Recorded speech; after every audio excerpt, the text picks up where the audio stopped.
C'est la pire chaîne de tout YouTube. Et c'est probablement le pire exemple à suivre pour les créateurs de contenu. Franchement, c'est une agression visuelle, auditive, on n'apprend rien, c'est débilisant, c'est Antoine BM vient de publier une vidéo en disant qu'il déteste MrBeast. Et c'est d'ailleurs le titre de sa vidéo. Pourquoi je déteste MrBeast? Alors nous allons analyser sa vidéo et nous allons voir s'il a tort ou alors s'il a raison. Je suis dans la chaîne de Antoine BM de 172 000 abonnés. On commence.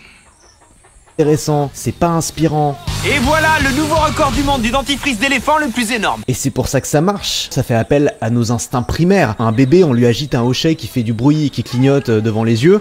Bah ça y est, il est excité, il suit le truc. C'est ça, MrBeast. Il n'y a pas de communauté derrière. Il y a juste des millions de personnes qui s'emmerdent, qui ont rien à faire à ce moment-là. On leur agite un hochet devant les yeux. Ils le prennent, ils regardent, il n'y a pas de substance. Si vous voulez vous faire connaître, si vous voulez bâtir une communauté de qualité, si vous voulez monter un business, peut-être gagner votre vie avec, la dernière des choses à faire, c'est d'imiter MrBeast. C'est du putain de contenu poubelle. Il s'est inspiré des pires téléréalités. Et encore, au moins dans les téléréalités, on a des jeux qui parfois sont intéressants, on a des jeux de pouvoir entre les candidats, parfois on a des épreuves qui sont techniques, qui sont difficiles. Là, c'est quoi les épreuves? Le premier qui finit son assiette de caca gagne 100 000 euros. Mais enfin, le niveau du truc quoi. Le contenu de MrBeast, c'est du niveau enfant de 8 ans. C'est, regardez, je vais manger la plus grosse pizza du monde. Là, on est vraiment sur le troubadour de la place du village, la femme à barbe ou le mec qui s'allonge sur des bouts de verre pour attirer l'attention quoi. C'est ce niveau-là. Alors, vous allez peut-être me dire, oui mais il y a des bonnes valeurs, c'est généreux, il donne de l'argent aux gens. Antoine BM a raison, mais il n'a pas aussi raison parce qu'il a raison sur le point où MrBeast, son contenu, c'est purement divertissant. Il n'y a aucune place, ou alors il n'y a aucun extrait qui montre de l'éducation. Et c'est tout à fait normal. Lui, il est là pour divertir. Et lorsque les gens viennent sur YouTube, il y a deux besoins. Soit pour se divertir, soit pour apprendre quelque chose. Mais MrBeast, son but, c'est divertir. Mais Antoine BM, ton but, ce n'est pas du divertissement. Ton but, c'est de l'éducation.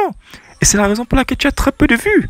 C'est généreux. Vous vous doutez bien que quand MrBeast file 10 000 balles de pourboire à son livreur de pizza et zoom en gros plan ses larmes, vous pensez vraiment que c'est de la générosité? C'est de la stratégie pour faire des vues. Tant mieux pour les gens qui reçoivent de l'argent de manière... Si c'est la stratégie pour faire des vues, mais c'est le but. C'est le but sur YouTube, c'est de faire des vues. C'est ça en fait, c'est ça l'outil de YouTubeur. Des stratégies pour faire des vues. Et c'est ça, que tu sois dans l'éducation, dans le divertissement, le but c'est de faire des vues. C'est ça la réalité du YouTube game en fait. Hasardeuse, mais enfin, est-ce que donner un iPhone à un enfant de 8 ans, c'est vraiment une bonne idée? Est-ce que c'est vraiment de ça dont il a besoin à 8 ans? Toutes les entre guillemets belles valeurs qui sont mises en avant grossièrement dans les vidéos de MrBeast, c'est uniquement pour faire des vues et on le voit parce que c'est complètement incohérent. Un jour, il va planter 100 000 arbres pour dire il faut sauver la planète et le lendemain, il va sortir une vidéo, j'ai mis 1 million de lumières de Noël sur une maison. Donc si votre but c'est juste de faire un maximum de vues sur YouTube, alors oui, ça peut être utile de faire du MrBeast, ça peut être utile de faire du Cyril Hanouna, ça peut être utile de faire appel aux plus bas instincts, oui vous allez faire des vues. Mais après, c'est quoi l'objectif après? Le moment où vous allez faire votre crise de sens, parce que vous allez vous dire mais putain, à quoi je sers dans le monde, et que vous allez vous rendre compte que vous servez à rien, qu'est-ce qui va se passer? Une fois que vous aurez perdu le coup de main, que vous arriverez plus aussi bien à agiter... Ah, c'est bien effectivement Antoine. Divertir les gens, c'est un but. C'est un but, il y a des gens qui sont nés pour divertir. C'est un but, des comédiens, c'est un but. Il y a des gens qui se lèvent là, ils font rire les gens et c'est un but. Et c'est aussi utile dans la société. On n'a pas toujours besoin de l'éducation, on n'a pas toujours besoin de se faire éduquer. C'est vrai, il faut se faire éduquer, mais on a aussi besoin de se divertir.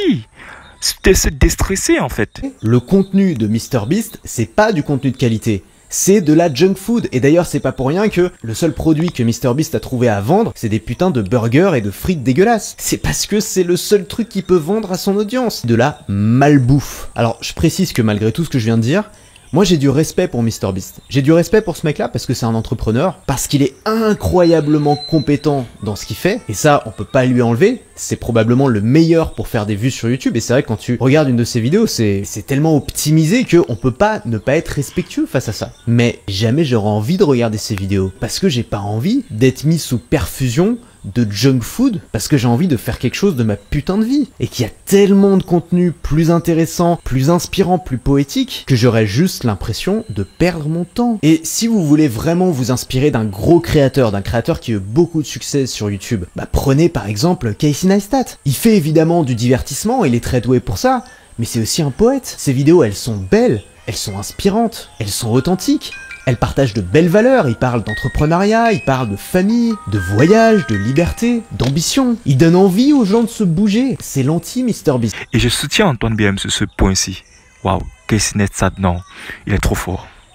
MrBeast, t'as qu'une envie quand tu regardes prendre un billet d'avion pour aller à l'autre bout du monde, t'as envie de créer une entreprise, t'as envie de te bouger, t'as envie de réussir. Ça a du sens. Alors si je peux finir par vous donner un petit conseil.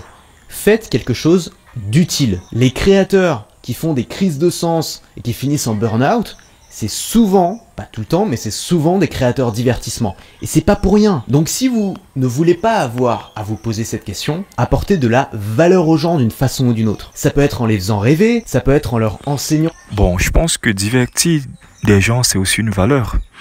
Parce que qu'est-ce qu'on entend par valeur? La valeur, c'est quelque chose qui est utile aux gens.